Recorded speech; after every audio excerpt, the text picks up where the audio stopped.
Bienvenue dans l'émission Saveurs divines.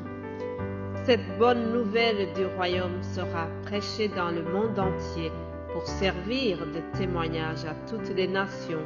Alors viendra la fin.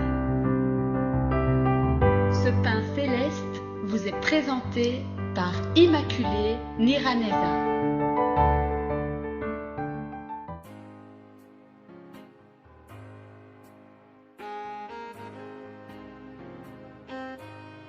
Shalom, shalom, pace, amahoro ya Kristo bakundwa.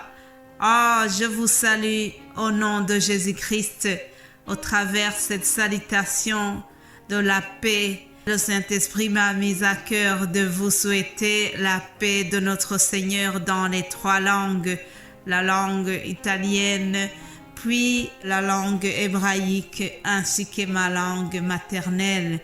Voilà, je vous souhaite la paix de notre Seigneur, que rien ne vienne troubler votre paix ce matin. Rendons grâce au Seigneur pour la vie qu'il nous donne. Pensons à ceux qui ne pas pu se lever. Pensons à ceux qui sont très malades et ceux qui sont dans les lits des hôpitaux.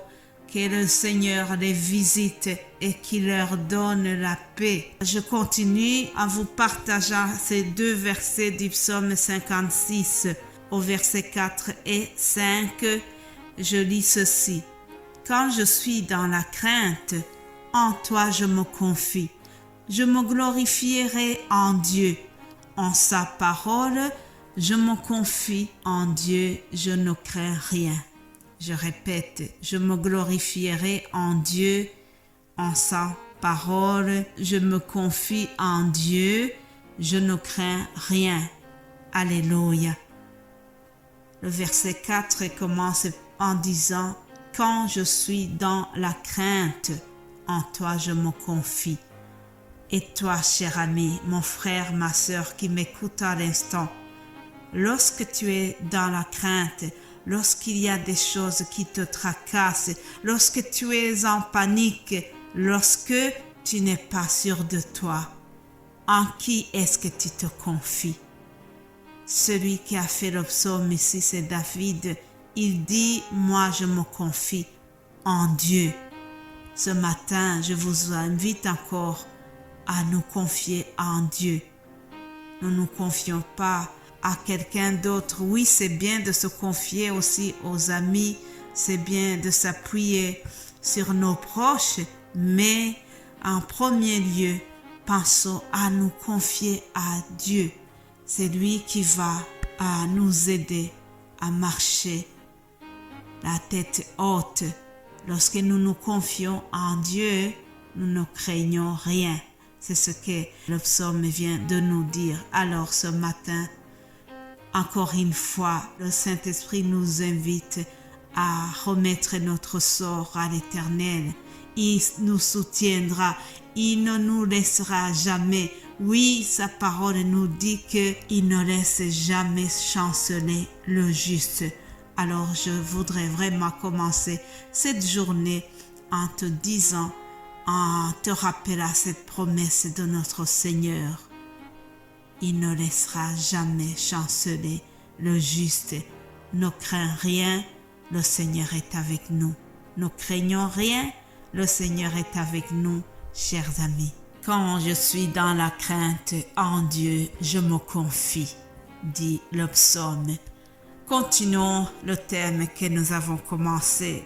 C'est plusieurs thèmes plutôt, puisque nous sommes en train de voir quelques thèmes qui sont inspirés du chapitre 12 dans l'épître aux Romains, Romains 12. Alors aujourd'hui, je vais faire vite. Le titre d'aujourd'hui, c'est « Soyons humbles et unis ». Lisons la parole de Dieu, Romains 12, verset 3.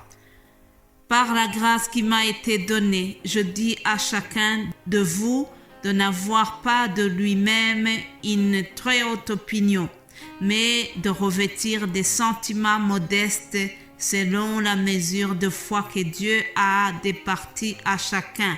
Car comme nous avons plusieurs membres dans un seul corps et que tous les membres n'ont pas la même fonction, ainsi, nous qui sommes plusieurs, nous formons un seul corps en Christ et nous sommes tous membres les uns des autres.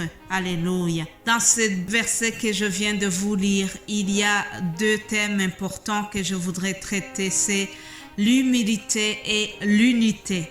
Ça rime. En tant que chrétiens, nous devons être humbles.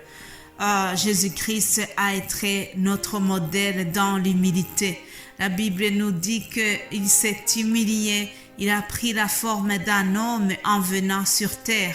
Il est venu non pas pour être servi, mais pour servir. Oui, chers amis, Jésus-Christ, lorsqu'il était dans le monde, il a passé vraiment sa vie à être au service des autres. Il s'est sacrifié même jusqu'à la croix. Il a donné sa vie pour nous. Donc, il s'est sacrifié. Il a été vraiment humble parce qu'il s'est privé de son statut de Dieu pour s'habiller à l'humanité, pour être comme des hommes. Tout cela, c'était parce qu'il était animé de l'humilité. Bien-aimé de Dieu, il y a un avantage de devenir humble. La Bible déclare dans Jacques 4:10, « Humiliez-vous devant le Seigneur et il vous élèvera. » Lorsque nous nous humilions, lorsque nous devenons humbles devant le Seigneur, lui, il est séduit par notre attitude et il nous élève. Alléluia. Salomon, qui a écrit le livre de la sagesse, le livre des Proverbes, il a dit aussi quelque chose qui ressemble à cela. Dans le Proverbe 15, verset 33, il a dit « La crainte de l'Éternel enseigne la sagesse et l'humilité précède la gloire. » Alléluia. Si nous voulons vraiment que Dieu nous élève, nous devons commencer par être humbles. L'humilité précède la gloire. Alléluia. Rappelez-vous, je vous ai dit que le titre d'aujourd'hui c'est « Soyons humbles et unis ». C'est deux en un.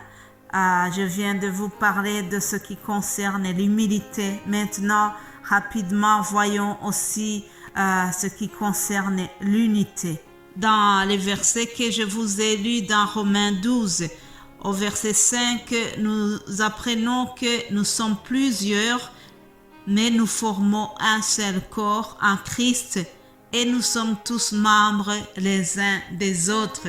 Alléluia. Mes bien-aimés de Dieu, nous sommes membres les uns des autres. L'unité des chrétiens n'est pas quelque chose que nous fabriquons nous-mêmes. Mais non, chers amis, ce n'est pas du tout une fabrication humaine. Ce ne serait pas possible que nous puissions nous-mêmes fabriquer l'unité. C'est très compliqué.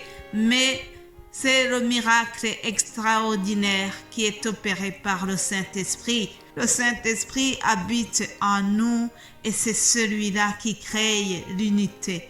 Nous formons donc un seul corps et nous sommes membres des uns des autres. Vous savez, grâce à cette unité des enfants de Dieu, ce que le Saint-Esprit opère en nous. Par exemple, j'ai des frères en Afrique et en Amérique, au Canada, des frères que je n'ai jamais vus de mes propres yeux. Mais il y a une communion entre nous, il y a une affinité qui fait que même si je ne les ai pas encore vus, mais je me sens tellement attachée à eux. Ça, c'est le Saint-Esprit qui crée ça, chers amis. Nous avons donc une unité, nous sommes appelés à être unis dans le Seigneur. Nous sommes membres des uns des autres grâce à une seule tête sur laquelle nous sommes attachés. C'est Jésus-Christ, notre Sauveur. Oui, chers amis, nous sommes membres des uns des autres. Lorsqu'un membre souffre, normalement, l'autre membre sent la douleur. Dernièrement, j'ai appris un frère qui avait eu beaucoup de douleur toute la nuit, qui avait pleuré. Et cela m'a fait tellement mal. J'en ai pleuré aussi. parce que nous sommes membres des uns des autres, chers amis. Dans l'église primitive, les croyants qui étaient vraiment remplis du Saint-Esprit, ils traduisaient leur unité, leur amour par vraiment cette union fraternelle qui les caractérisait. Barnabas a fait éloge de cette unité dans Actes des Apôtres, chapitre 2, au verset 42. Alors je vous invite à lire cela parce que mon temps est terminé. Mes chers amis, je termine en vous exhortant, soyons humbles et unis. C'est ce que nous avons appris aujourd'hui. Que Dieu vous bénisse abondamment et nous allons nous retrouver demain si Dieu le veut.